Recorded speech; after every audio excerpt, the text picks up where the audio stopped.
ফিরে আসা ব্রেকের পর কথা ও কবিতা সঙ্গে আপনাদের বন্ধু আমি কথা বলি শর্মিষ্ঠা।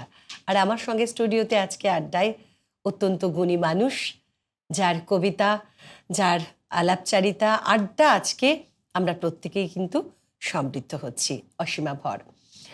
সেই সব কিছুকে সঙ্গে নিয়ে আপনাদেরও কিন্তু আমরা চাই।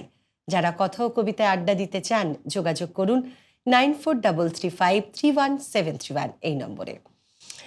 দেখতে দেখতে দিদি সময়টা কেটে গেল। এটাই হয় আসলে, শুরুটা মনে হয় কত কিছু শুনবো, তারপর কবিতা, গল্প, আর তোমার গল্পগুলো যেহেতু একেবারে একটু অন্যরকম, এবারে একটু একদমই নতুন অন্যরকম আরো গল্প শোনাবো। মানে এটা আমি বললাম যেটা, যে আমার সাহিত্য প্রীতি এতটাই ছিল যে মনে হতো এই ঐশ্বর্য মণিমুক্ত নতুন প্রজন্ম শুনুক, দেখুক, পড়ুক। তা এখন আমার পক্ষে তো ওই দীর্ঘ গল্পগুলো পৌঁছে দেওয়া সম্ভব ছিল না। আমি ছোট্ট ছোট্ট স্কেচ করেছিলাম, মানিক বন্দ্যোপাধ্যায়ের গল্প থেকে আজকাল পরশুর গল্প, অন্তর্জলি যাত্রা কমল কুমার মজুমদার তাঁর লেখা, যেটা গৌতম ঘোষ করেছিলেন পরিচালনা, বা তপন সিনহার এবং বুদ্ধদেব দাশগুপ্তর গৃহযুদ্ধ, তপন সিনহার অন্তর্ধান, এই গল্প, আর উৎপলেন্দু চক্রবর্তীর দ্বিবচন, এগুলো নিয়ে আমি ছোট্ট ছোট্ট স্কেচ করেছিলাম, একক অভিনয়। এবং তারও পরবর্তীতে আমি এর থেকে 4টে গল্প কি বলবো আর ফিল্ম করেছিলাম, শর্ট ফিল্ম, এবং এটা নন্দনে ফেস্টিভ্যালে দেখানো হয়েছিল, 10th ফেস্টিভ্যালে। তো যাই হোক, আমার ভীষণ অসম্ভব কি বলবো, সাহসও বলতে পারো, অসম্ভব পরিশ্রম করতে পারতাম। এখন আর সেটা পারি না, আর কাজ পাগল বলতে পারো। তো যেটা মাথায় ঢুকতো সেটা করতেই হবে। তা মৃণাল সেন বোধহয় আমার এই পাগলামি দেখেই আমাকে একটি গল্প লিখে দিয়েছিলেন। তো তার কাছেও আমি কিছু লেখা পেতে চেয়েছিলাম, তা উনি বললেন আমি লিখে দেবো, সেটুকুই করতে হবে। উনি অন্তরীণ ছবিটা থেকে, তার ডিম্পল কাবাডিয়া জানেন আপনারা, যে সবাই যেটা অভিনয় করেছিল, তো সেইটা থেকে একটা ছোট্ট স্কেচ করে দিয়েছিলেন বন্দিনী। তো সেটাই আমি এখন একটু শোনাই। বলুন। হ্যাঁ, আমি সেদিন তো আমিই বলেছিলাম, না না, কে আবার এসে পড়বে আমার কাছে, জানেন তো আমি নির্বাসনে। বলেছি তো আপনাকে, সবাইকে ছেড়ে শুধু আপনাকে কেন, আপনি আলাদা বলে। আচ্ছা, আপনি আমার নাম জানেন? এই তো কতদিন হয়ে গেল আপনার সঙ্গে কথা বলছি টেলিফোনে। শুধু একদিন বললেন আমি নাকি রবি ঠাকুরের সেই চরিত্র, ক্ষুদিত পাষাণের সেই মেয়ে, কৃতদাসী, বন্দিনী, যেখানে অসীম ঐশ্বর্য, অনন্ত কারাগার। অসীম ঐশ্বর্য, অনন্ত কারাগার। আমিও তো জানতে চাইনি কি আপনি, কি হবে জেনে বলুন। আমার তো এই টেলিফোন করাটাই নেশা। হয়তো বলবেন এটা আমার অসুখ, কিন্তু কি করব, আমি সারাদিন একে ওকে ফোন করে যাই। কেউ বিরক্ত হয়, কেউ মজা করে, কাউকে মনে হয় বড্ড লোভী। আপনি কিন্তু বিরক্ত হননি, মজাও করেননি।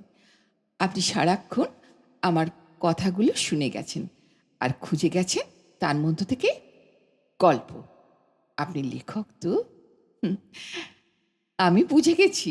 আচ্ছা, আপনি সেদিন যে বললেন না রবি ঠাকুরের সেই গল্প, হ্যাঁ হ্যাঁ, ক্ষুদিত পাষাণ, সেই মরুবাসিনী মা, যার কোল থেকে তার মেয়েকে এক ডাকাত, হ্যাঁ, যাকে মা জানতো না, কোথায় বিক্রি করে দিয়েছিল। আচ্ছা, আচ্ছা, সেই মা মেয়ের কোনো খোঁজ করেছিল, কোথায় গেল, কি হলো তারপর? শত হলেও মা তো। কি বললেন, বিপদে ফেললাম কেন? রবীন্দ্রনাথ কিচ্ছু লিখে যাননি? আচ্ছা জানেন, আমি না একজনকে জানি, সেই বাড়ির বড় মেয়ে, সংসারে বড় মেয়ে। না না, কেড়ে নেওয়ার দরকার হয়নি, মা তাকে নিজেই ঠেলে দিয়েছিলেন। হ্যাঁ, ওই রকমই, ডাকাতের কাছে। মেয়ে মেনে নিয়েছিল, কি করবে, উপায় নেই। 7 জনের সংসার, সবাই চেয়ে থাকে ওই বড় মেয়ের দিকে। ছোট ছোট ভাই বোন অসহ্য। একবার মনে হলো সবাই মরে যাক, বিষ খেয়ে মরে যাক, সব চুকে বুকে যাক। একদিন একদিন জানেন, একজন এলো, মনটা বিশাল, টাকাও অনেক। বলল সংসারের সব দায়িত্ব তার, আর রানী করে রাখবে মেয়েকে। মা ভাবলো ভগবান এতদিনে মুখ তুলে চাইলেন। তারপর দিন যায়, ধীরে ধীরে আস্তে আস্তে লোকটার আসল পরিচয় ধরা পড়ে গেল। মা কিন্তু এখনো খোঁজ নেয়, জানেন, বলে যে পাপ সে করেছে নরকেও তার স্থান হবে না। তারপর তারপর আর কি, আপনার গল্প, আপনি গল্প লিখবেন, আপনার পাঠককে বলবেন, বলবেন আপনি ক্ষুদিত পাষাণের বন্দিনী কৃতদাসীর সন্ধান পেয়েছেন। সেখানে অসীম ঐশ্বর্য, অনন্ত কারাগার। বলবেন সেখানে রাত্রির হলে কাঁদে, কিন্তু বলেন না আমাকে উদ্ধার করো, বলেন না আমাকে বাঁচাও, শুধু শুধু কাঁদে কাঁদে, শুধু কাঁদে। কিছু বিষয় থাকে যেগুলো বলার পর বা শোনার পর খানিক চুপ করে থাকতে ভালো লাগে, মানে তার অতলে ডুবে একদম গিয়ে হারিয়ে যেতে ইচ্ছে করে। তখন একদম। মনে হয় কি বা বলি, কিন্তু বলতে তো হবেই দিদি, কারণ আমরা একেবারে শেষের দিকে এসে গেছি। কিন্তু কি অসাধারণ, তুমি আজকে প্রত্যেকটি ভিন্ন ভিন্ন স্বাদের আমাদেরকে উপহার দিলে। কিন্তু সময় হয়েছে, খুব অল্প একটু সময় পাবো। কি কবিতা দিয়ে শেষ করবে? আমি তাহলে শেষের কবিতায় যাই। প্রেম, প্রেম দিয়ে শেষ করি। প্রেম সঞ্জয় শুনতে শুনতে, ভট্টাচার্য। তার আগে তোমাকে অনেক অনেক শুভকামনা। ভীষণ ভালো থেকো, আর অনেক কিছু শুনবো কিন্তু পরবর্তী সময়। অবশ্যই, আমারও খুব ভালো লাগলো। মনে থাকবে না এই আলো, এই বিকেল, এই বেচা কেনা, এই কাজ প্রেম, রাঙা জীবনের দিনা, এ নিবিড় পৃথিবীর নিজেদের হঠাৎ এচেনা। মনে থাকবে না, তবু কিছু থাকবে কোথাও। এই আলো, এই ছায়া যখন উধাও, বিকেলের উপকূলে বিকেলের শ্বাস ফেলে চুপচাপ ছাও। আলো লাগা, ভালো লাগা মন নেই তাও, তখনও হয়তো কিছু থাকবে কোথাও। তখনও থাকবে ছবি তোমার আমার। দেখবে পারো না একা হৃদয়ে তাকাতে তুমি আর।